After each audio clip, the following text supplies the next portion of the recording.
اور اس مہینے کی 6 تاریخ کو رجب شریف کو 6 تاریخ کو ہم جو ہندوستان اور پاکستان کے مسلمان ہیں، ہم سب پر بہت بڑا احسان ہے. ہم اس ہستی کے احسان مند ہیں، ان کے احسانات کے نیچے ہم دبے ہوئے ہیں، جن کی بدولت یہاں اسلام پھیلا، جن کی بدولت یہاں اسلام کی روشنی جو ہے اسے خوب خوب پھیلایا. حضرت خواجہ خواجگان عطائے رسول فی الہند، غریب نواز آپ کا لقب ہے. خواجہ غریب نواز معین الدین حسن چشتی اجمیری سنجری رضی اللہ تعالی. ہندوستان میں اجمیر شریف میں آپ کا عرس مبارک 6 رجب شریف کو ہوتا ہے. اسے چھٹی شریف کہتے ہیں. جو غوث العظم کا عرس ہے، غوث اعظم کا اسے 11ویں شریف، وہ چاند کی 11 تاریخ.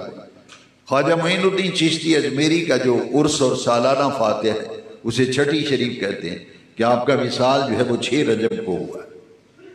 اور آپ کے آنے سے پہلے ہندوستان میں بڑی کثرت کے ساتھ ہندو آبادی تھی، غیر مسلموں کی کثرت تھی. حضرت غریب نواز لاہور تشریف لائے معین الدین اجمیری.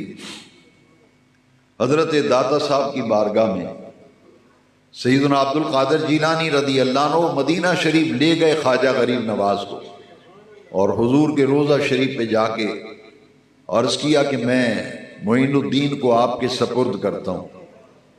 تو حضور نے خواب میں معین الدین اجمیری سے فرمایا کہ تمہاری ڈیوٹی ہندوستان کی سرزمین پہ لگ گئی ہے، آپ پہنچیے ہندوستان، وہاں آپ کی دعوت و تبلیغ اور اخلاق و کردار سے اسلام پھیلے گا.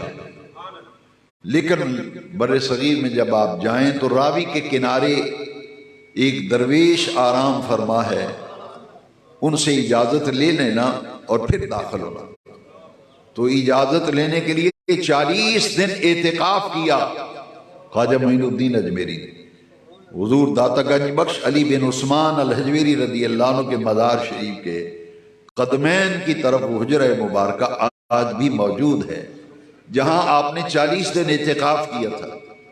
اس حجرے پہ لکھا ہوا ہے حجرہ اعتکاف حضرت خواجہ معین الدین چشتی اجمیری رضی اللہ عنہ. 40 دن بعد پھر داتا صاحب نے اجازت دی تھی. وہ مشق اور مجاہدہ کرانا مقصود تھا، اور جب آپ اعتکاف سے اٹھ کے اجمیر کی طرف آپ نے رخت سفر باندھا تو آپ روانہ ہوتے وقت ایک تاریخی شعر کہہ گئے کہ گنج بخش فیض عالم مظہر نور خدا ناکساں را پیر کامل کامل آرا. یہ خواجہ معین الدین چشتی کا شعر مبارک. اور آپ نے 90 لاکھ غیر مسلموں کو مسلمان کیا تھا، 90 لاکھ لوگوں کو. اور یہ سب سے بڑی کرامت ہے کہ جس پر نظر ڈالتے تھے وہ کلمہ پڑھ لیتا تھا، وہ دین اسلام کو قبول کر لیتا تھا. اسی لیے ہندوستان سے جب انگریز کا دور حکومت تھا اور انگریز یہاں سے رخصت ہو رہا تھا، 1857 کی جنگ آزادی تاریخ پڑھی ہے. انہوں نے جاسوس بھیجا ہندوستان کی پوری تجزیہ کرنے کی اور رپورٹ مرتب کرنے کی. تو تجزیہ نگاروں نے لکھا کہ ہم نے بر صغیر پاک و ہند میں ایک قبر کو حکومت کرتے دیکھا ہے، ایک قبر کو حکومت کرتے دیکھا ہے. اور وہ قبر کون سی ہے؟ انہوں نے کہا وہ اجمیر مقدس میں حضرت خواجہ معین الدین چشتی اجمیری کی قبر ہے جو ہندوستان پر حکومت کر رہی ہے، قبر حکومت کر رہی ہے. انہوں نے کہا وہ کیسے؟ انہوں نے کہا کہ تمہاری حکومت تو صرف تنوں پہ ہے. تن کہتے ہیں جسم کو. اس نے کہا کہ سارے حکمران تنوں پر حکومت کرتے ہیں، ان کی حکومت جسموں پر ہوتی ہے، لیکن معین الدین کی قبر جو ہے یہ لوگوں کے دلوں پر حکومت کرتی ہے.